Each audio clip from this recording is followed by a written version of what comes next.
सुदीप्तो दास के लिए है। दादा, आपने पहले ही कह दिया कि आप controversy child, favourite child Sudipto Sen favourite child, sorry, controversy favourite favourite child. Child. तो थोड़ा सा कंट्रोवर्शियल सवाल पूछ लो आपसे। ये केरला स्टोरी 2 को लेके है? बस आप समझ नहीं, मतलब मैं एज्यूम कर सकता हूँ।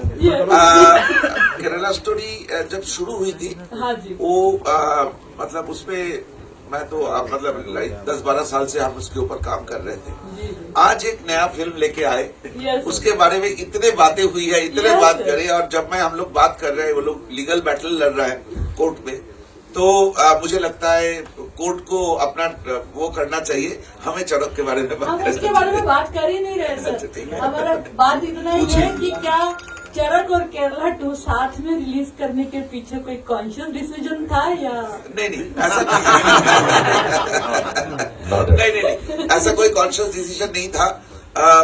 मतलब ना कोई इलेक्शन के साथ जुड़ा हुआ, बंगाल के इलेक्शन के साथ जुड़ा हुआ कोई कनेक्शन नहीं था।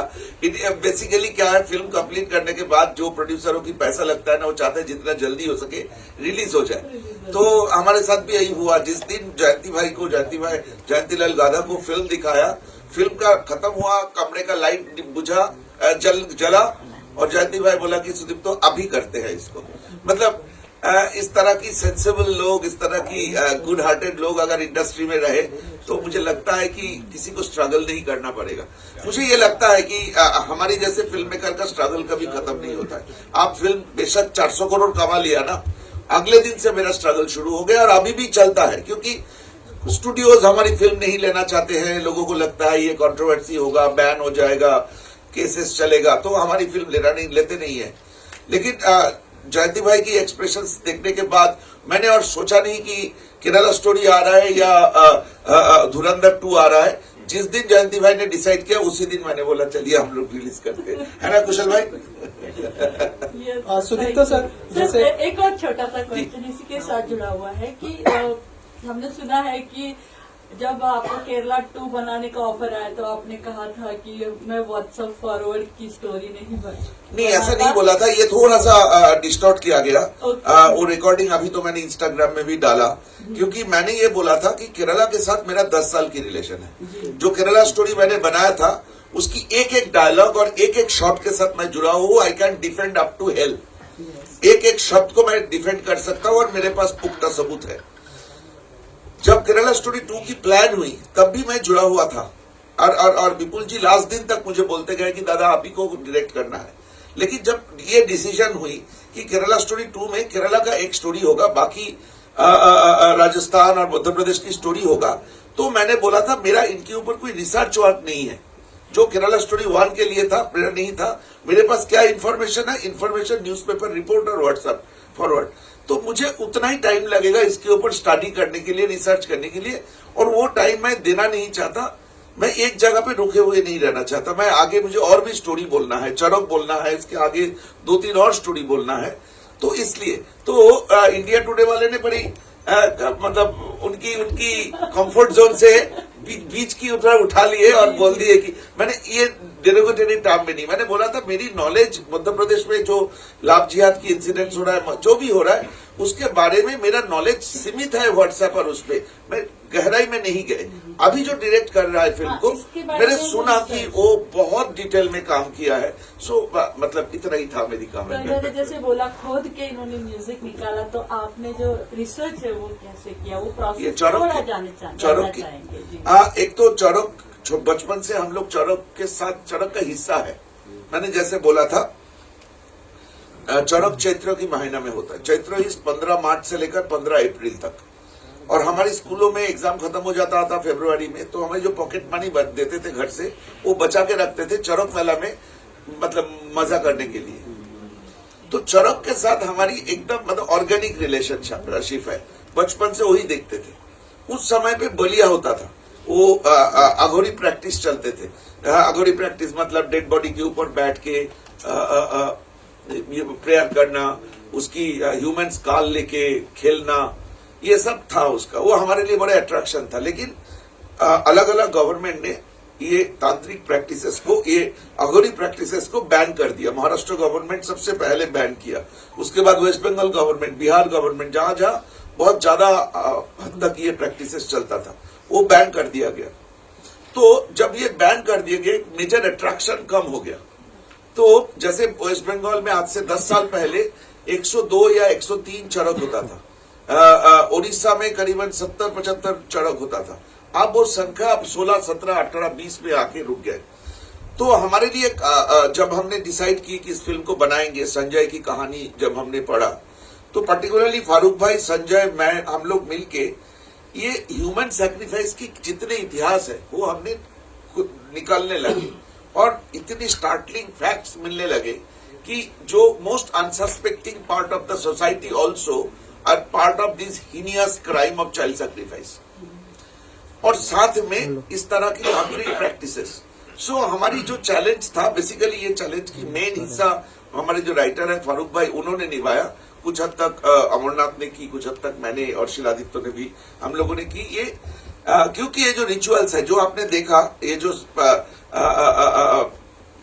ये जो वो करना, छेद करना, और ये जो देखा, ये रियल शूट फुटेज है। हम लोग ओरिजिनल चरक में जाके शूट किए हैं। ये अभी भी होता है? अभी भी होता है।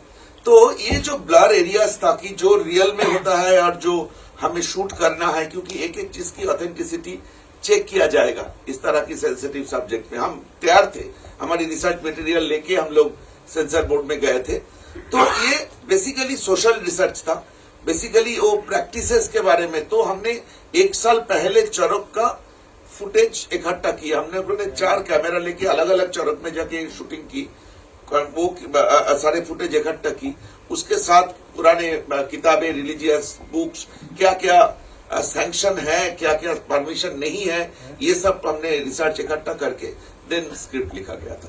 तो आज की तारीख में मैं आपको ये क्लेम कर सकता हूं, ये बहुत डिफिकल्ट होगा लोगों को देखने के लिए ये फिल्म, क्योंकि काफी पेनफुल पार्ट्स है फिल्म में, लेकिन उसकी एक एक चीज ऑथेंटिक है और रियल लाइफ सिचुएशन से लिया गया है। सुदीप्त सर, जैसे आपने कहा कि sir towards your left sir, जैसे आपने कहा कि रिव्यू कमेटी ने आपको कहा कि आप कंट्रोवर्शियल फिल्म मेकर का टैग दे दिया एक आपको, लेकिन जब धुरंधर और एनिमल जैसी फिल्में आती है जिसमें एक्सट्रीम वायलेंस है, तो उनको मतलब इतनी लिबर्टी मिलती है, लेकिन चरक जैसी फिल्म जो कि रियलिटी के ऊपर बात करती है, उसको जो है कंट्रोवर्शियल फिल्म कह के मतलब एक फिल्म मेकर को इतना स्ट्रगल कराया जाता है, रिव्यू कमेटी तक ले जाया जाता है। क्या कहना चाहेंगे सर उसके बारे में? मेरा ये बात तो ये आज नहीं, मैं 2013-14 से हम लोग इसके ऊपर बात कर रहे थे अलग अलग फोरम में। ये अद्भुत एक दो डबल स्टैंडर्ड है हमारी सेंसर बोर्ड बोलिए या होल जो प्रैक्टिसेस है सरकारी, जो कानून आज से 50 साल पुराने, आज जो सेंसर बोर्ड की सिनेमाटोग्राफिक एक्ट है वो 1943 का है, लिखते हैं सिनेमाटोग्राफिक एक्ट 1943। कुछ साल पहले श्याम बेनेगल साहब की एक रिपोर्ट सेंसर बोर्ड ने एक्सेप्ट किया था, लेकिन उसकी कानून अभी तक, उसकी जो इम्प्लीकेशंस था उसको अभी तक एक्सेप्ट नहीं कराया गया। तो ये जो डबल स्टैंडर्ड है ना, उसमें ना हम लोग कुछ कर नहीं सकते, मैक्सिमम हम लोग आवाज उठा सकते हैं। अभी रिसेंटली कल 2-3 दिन पहले इंपा से एक लेटर गया है सेंसर बोर्ड में, कुछ डिस्क्रिमिनेंसीज के बारे में बात कर रहा है। तो बात यह है, हम लोग सफर तो करते हैं सर, केरला स्टोरी के टाइम पे किया, बस्तर के टाइम पे किया। आप सोचिए आज जो छत्तीसगढ़ को नक्सल मुक्त अनाउंस कर रहा है गवर्नमेंट और इतने सारे डिस्कशन हो रहा है वर्ल्ड वाइड, उसके समय पे तो 2 बार रिव्यू कमेटी की मीटिंग हुई थी। कल की जो मीटिंग था, कल जो रिव्यू कमेटी की मीटिंग था, it was really grayling time. मतलब एक समय पे लग रहा था कि मैं हार्ट फेल करके वहीं पे बैठ जाऊंगा, ऐसा सिचुएशन था। बट ये आप लोगों के हाथ में है। हम लोग तो आवाज उठा ही रहे हैं, हम लोग अलग अलग फोरम में बात करते हैं इसके बारे में, लेकिन आप लोग सिर्फ फिल्म को अगर फिल्म की तरह रिव्यू करने के साथ साथ हमारी जो पेन से, जो एगनी से जाना पड़ता है, उसके बारे में आप लोग लिखेंगे तो हमें बहुत खुशी होगी।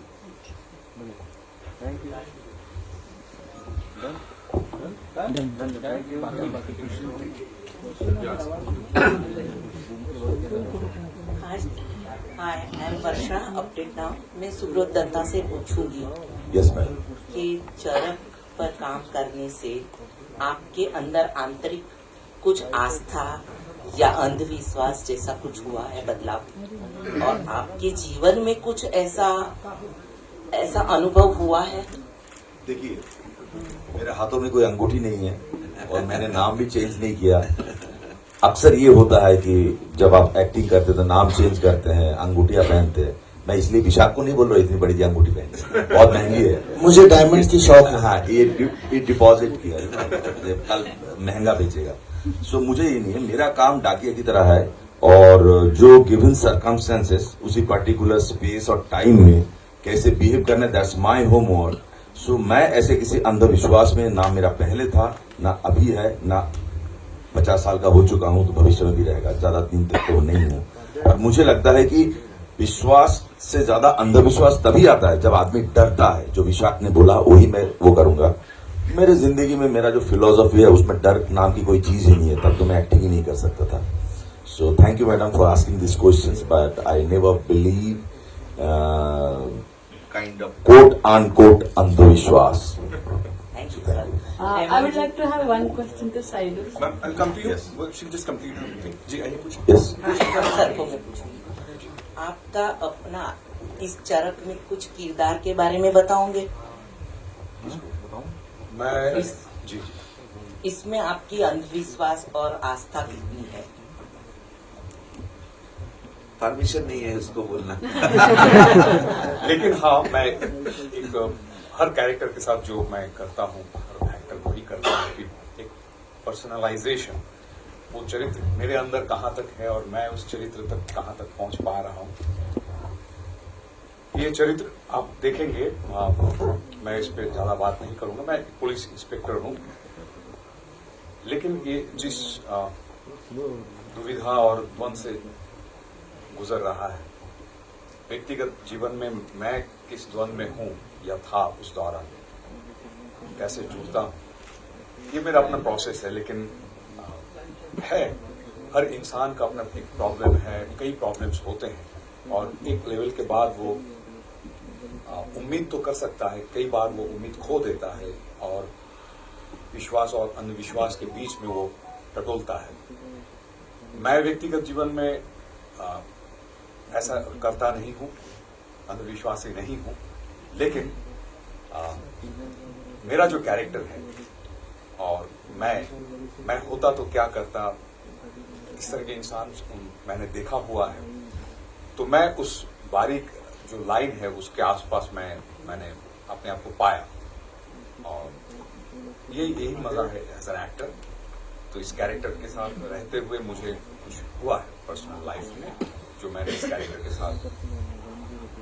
ये एक्चुअली मैं ऐड कर दूं मैम, शाहिदूर, अंजलि, ये जो 2-3 कैरेक्टर है, एक फिल्म में थोड़ा सा ग्रे शेड में है, तो इन लोगों के सामने हमारी रिक्वेस्ट था कि अपने कैरेक्टर के बारे में ना करें। अभी अंजलि, अच्छा है कि अंजलि नहीं है, क्योंकि अंजलि शूटिंग कर रही है, नहीं तो आप लोग उससे तो निकाल ही लेते। थोड़ा सा फिल्म देखने के लिए वेट कर लीजिए। तो थैंक यू। मैं इसलिए मैं ये सब बातें रखने के लिए मैं बहुत महसूस कर रहा था कि कैसे बताऊं। ठीक है, फिल्म देखिए। सर, मेरा सवाल फिर थोड़ा अभी चेंज हो जाएगा, क्योंकि as an actors for all of you it must have been very intense experience and out of comfort experience. तो रिलैक्स होने के लिए आप इन बिटवीन द शॉट्स क्या करते थे? बताओ नलिका। नहीं, तुम बताओ। सबके लिए है, सबके लिए है सवाल। देखिए, एक्टर को जब कोई कैरेक्टर मिलता है तो ऑब्वियसली हम उसमें पूरी कोशिश करते हैं कि अपना 100% दें उसमें। एंड जब हम कैरेक्टर में होते हैं तो हमारी ड्यूटी होती है उस कैरेक्टर को परफॉर्म करना। देन आफ्टर लाइक कट, सो हमको उस मोड में रहना पड़ता है। बट अगर 24 आवर अगर हम उसी मोड में रहेंगे तो थोड़ा सा वो एक्टर के लिए थोड़ा एक मोनोटोनी काइंड ऑफ होने लगता है। तो हम बीच में जैसे मौज मस्ती भी करते हैं, जैसे बहुत सारे एक्टर्स करते होंगे। मेरा क्या है, जैसे मैं जब बीच में रहता हूं तो अपने आप को खुश करने के लिए मैं गाना मतलब गाता हूँ। तो एक्चुअली हाँ, लोकेशन इतना खूबसूरत था। लोकेशन भी इतनी खूबसूरत है वहाँ की, मतलब इतनी हरियाली। मेरे पास मतलब पिक्चर्स हैं, मतलब मैं जो BTS हैं after releasing the film I can like upload. तो इतनी लोकेशंस इतनी प्यारी प्यारी थी वहाँ पर, हम लोग बहुत घूमे। एंड जो मैं बताने वाला था कि मैं इन बिटवीन क्या करता हूँ, अपने आप में गुनगुनाता रहता हूँ खुद को। और मेरे साथ लड़ाई करता था। इनके साथ मैं लड़ाई करता हूँ। और पहले भी आप लोग देख चुके होंगे, हम लोग 3 स्मोकिंग बैरल्स में साथ में ही थे। तो बहुत अच्छा लगता है और कहीं न कहीं अपने आप को बूस्ट करने के लिए। पिक्चर में भी मेरे साथ लड़ता है और शॉट के बाद भी लड़ता है, अभी भी लड़ रहा है, सुबह भी लड़ा है। हमारी चलती रहती है। हमारे मतलब सीनियर हैं और हमारे मतलब हमसे बड़े हैं। हमने बहुत कुछ सीखा। मैं तो इनके बारे में बहुत बोलता भी रहता हूँ, बहुत सारे इंटरव्यूज में बोला कि मतलब मैंने कैमरा एक्टिंग जो है मतलब इनसे सीखी। नहीं, चड़क पिक्चर की खासियत ये है, जो दोनों का सवाल होगा जो मैं जवाब देना चाहता हूँ कि फिर जो सिचुएशन अंगना ने यहाँ पे है, जो आर्ट डायरेक्टर हमारे बीच में बैठी हुई है, या हमारा जो DOP साहब है प्रशांत, उसके बाद में जो अंकुर नाम थे मानस जी।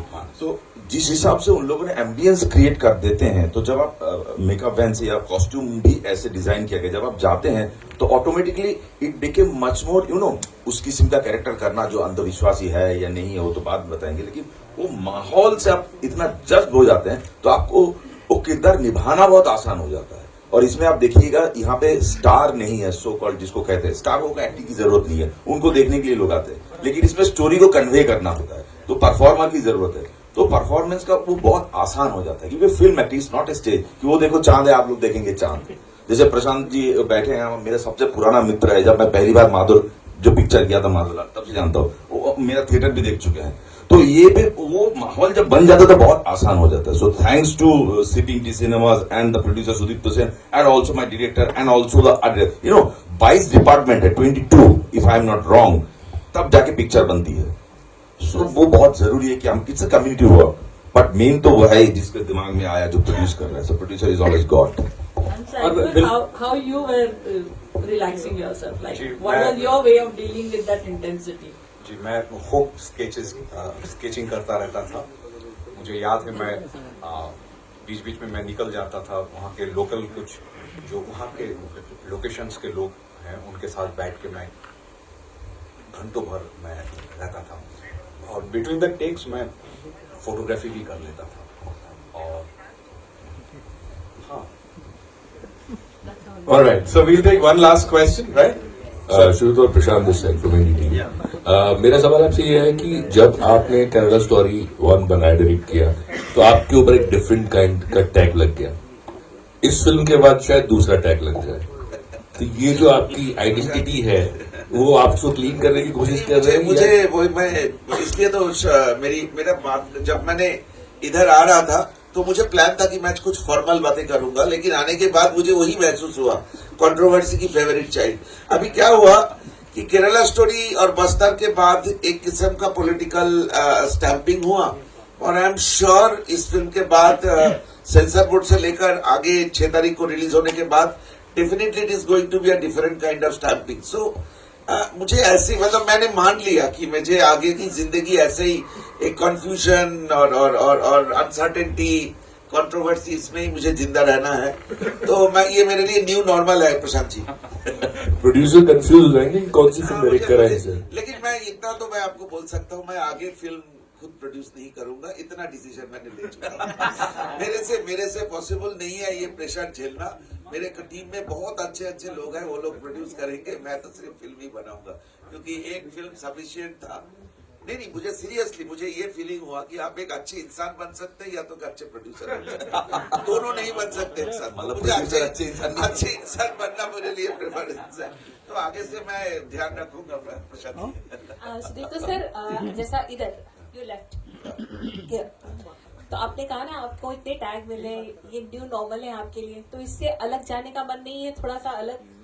नहीं ma'am, honestly speaking, it is from the bottom of my heart, मैं इतना बोल सकता हूँ, मैं कोई कंट्रोवर्शियल फिल्म नहीं बनाता। मैं वही फिल्म बनाता हूँ जो सब्जेक्ट मुझे अपील करता है। केरला स्टोरी मैं प्लान करके नहीं बनाया था। 2014 में something happened in front of me in Kerala, Kochi में था मैं, उससे केरला स्टोरी की शुरुआत हुई थी और जो फिल्म में आके 2023 में फिल्म में आके खत्म हुई। Bastar same situation. मैं नक्सलबाड़ी मूवमेंट से, नक्सलबाड़ी से 40 किलोमीटर दूर एक शहर में मैं जन्मा था। तब से लेके बस्तर तक ये मेरा जिंदगी में कई बार 50 बार 60 बार शायद मैं बस्तर जा चुका हूं। तो बस्तर हुआ, चरक भी एग्जैक्टली ऐसे। इसके आगे जो मैं कहानी बोलने जा रहा हूं, मुझे इस तरह की कहानी, मुझे लगता है एंटरटेनमेंट की जो डेफिनेशन है ना, हमारी सोसाइटी में कुछ गलत डेफिनेशन सिखाया गया। वी लिव्ड विद दैट कि फिल्म में 4 गाना होगा, 2 डांस नंबर होगा तो वो एंटरटेनमेंट होगा, ऐसा कुछ हमें सिखाया गया था। राज कपूर साहब के टाइम से हमने सिखाया गया था कि हम लोग सपना देखना पसंद करते हैं तो हम सपना बेचते हैं। मुझे इसके साथ बिल्कुल मैं एग्री नहीं करता। मुझे लगता है हमारी जिंदगी ही है सबसे बड़ी एंटरटेनमेंट। जो आपकी रियल क्राई होता है, रियल स्माइल होता है, रियल इमोशन होता है, रियल हक होता है, वो सब रियल होता है। और उससे जो एंटरटेनमेंट निकल के आते हैं वो दुनिया को सबसे ज्यादा टच करते हैं। और मुझे इसकी कोई सिनेमा सेंस की क्लासेस की जरूरत नहीं है कि आज तक दुनिया में जितनी पॉपुलर सिनेमा, जो ऑथेंटिक सिनेमा या क्लासिक बना है, वो जिंदगी से निकल के आया हुआ है। वो आप आइजनस्टाइन की सिनेमा हो, गॉदर ट्रूफो की सिनेमा हो, सब जिंदगी से निकल के आई हुई है। तो ये मानने की मुझे जरूरत नहीं है कि हीरो हीरोइन पेड़ के नीचे डांस नहीं करेंगे तो एंटरटेनमेंट नहीं होता है। तो मुझे जिंदगी की कहानी बोलना अच्छा लगता है। मैं आगे भी ऐसा ही कहानी बोलूंगा। बाद में वो कंट्रोवर्शियल होगा या क्या होगा, उसकी जिम्मेदारी मैं नहीं ले सकता। जैसे कोई इंसान रोमांटिक फिल्म नहीं बना सकता, फिल्म बनता है बाद में वो रोमांटिक हो जाता है, वैसे ही मैं फिल्म बनाता हूँ बाद में वो कंट्रोवर्शियल हो जाता है। Thank you. एक चीज एक्चुअली मैं जैसे बोलना चाहूंगा कि जैसे दादा ने बोला, I am very happy to कि दादा ने इस फिल्म को प्रोड्यूस किया। जैसा मेरा ये मानना है कि दुनिया में ना बहुत सारी फिल्में बनती हैं और लोगों को बनानी भी चाहिए, बट क्या है ना कि मेरा एक मैं खुद से भी एक सवाल करता रहता हूँ कि when Dada Saab Phalke started to make a cinema, so that time 90%, I think 99% message was there, and only 1% or 2% I think commercialization, उसमें बहुत सारी problems थी। But right now commercialization बहुत ज्यादा है, then message फिल्मों में बहुत कम है। और ऐसी फिल्में रूटेड कहानियां अपने इंडिया में है, बहुत सारी चीजें हैं। Why we are making cinema? So this is like a big question. जब मैंने ये फिल्म पढ़ी एंड उसके बाद में मुझे रियलाइज हुआ कि we are making this film कि जो रिचुअल्स हो रहे हैं, रिचुअल्स अननेसेसरी जो रिचुअल्स हो रहे हैं, उनको आप जब फिल्म देखोगे तो उसके बाद में आपको realise, after some time you will realise कि मतलब रिचुअल्स एंड जो अंधविश्वास है ना, उस पे जो है उसका कोई वजूद है नहीं देखा जाए तो। लेकिन लोग फिर भी ना कहीं उसी में फंसे हुए हैं। और ऐसे सिनेमा, ऐसी चीजें और ऐसी रूटेड स्क्रिप्ट्स बननी चाहिए। और ये ऑडियंस जो इंडिया की जो हमारी ऑडियंस है, वही इस तरह के सिनेमा को, इस तरह की चीजों को आगे जो बढ़ा सकती है, चीजें करवा सकती है। तो सबके लिए आप लोग देखिए। Thank you. ये फिल्म को मैं एक इंफॉर्मेशन दे दूं, पेरिस में एक बहुत मतलब इम्पोर्टेंट फेस्टिवल होता है, Ganges to Seine film festival. वहां पे 5 अवार्ड मिला था। That is the only festival we participated. So मुझे ये मेंशन करने के पीछे ये लॉजिक था, वहां पे 2 स्क्रीनिंग था, बिल्कुल फुल हाउस स्क्रीनिंग था और सारे फ्रेंच ऑडियंस थे, मतलब इंडियन ऑडियंस 2-4 ही थे। फिल्म खत्म होने के बाद जिस लेवल पे कन्वर्सेशन हमारी चलता था, 1 घंटा 1.5 घंटा तक भी चले, और अवार्ड के दिन तो और ज्यादा कन्वर्सेशन था। तो मुझे ये महसूस हुआ कि जो यूरोप की दर्शक है, जो विदेश की दर्शक है, जो इंडियन सिनेमा के बारे में बहुत ज्यादा जानकारी नहीं है, उनको बहुत इंटरेस्ट है इस तरह की सब्जेक्ट के बारे में।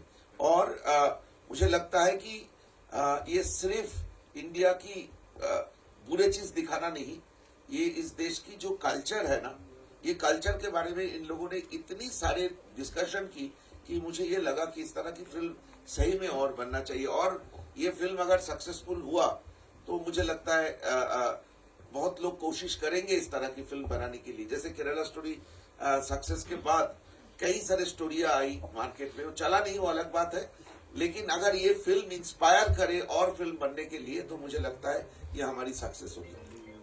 सर फ्रेंच ऑडियंस की बात की, I am sure Indian cine lovers जितने हैं वो सब बहुत ज्यादा प्यार देंगे मार्च 6 को। इस टीम के लिए एक बार जोरदार तालियां। और सुहेल प्रदा, मैं रिक्वेस्ट करूंगा आपसे, बिकॉज वी नो हमारे कुछ HODs यहाँ पर हैं, इट वुड बी ग्रेट अगर तो मैं ना मेरी कुछ इंपॉर्टेंट बात इसलिए नहीं कि मैं रिचुअल की तरह इंट्रोड्यूस करना चाहता हूँ। जैसे आप लोगों ने ट्रेलर देख के समझ गए कि ये एक नॉर्मल फिल्म नहीं है, खूब सारे पेन है इस फिल्म के साथ। मतलब रियली आप देखने के बाद थोड़ा सा डर भी लगेगा आप लोगों की।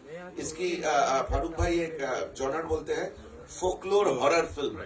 सो ये दुनिया में इस तरह की फिल्मों को फोकलोर हॉरर बोला जाता है। तो इस तरह की फिल्म इस देश में बनाना बहुत डिफिकल्ट था। तो मैं कुछ टेक्निकल मेंबर्स जिनकी कंट्रीब्यूशन की बगैर ये बन नहीं सकता था, मतलब सीरियसली बन नहीं सकता था, उनको बोल दूं। तो पहले मैं फारूक भाई को इनवाइट करूंगा। Give it up for him, ladies and gentleman. Farooq भाई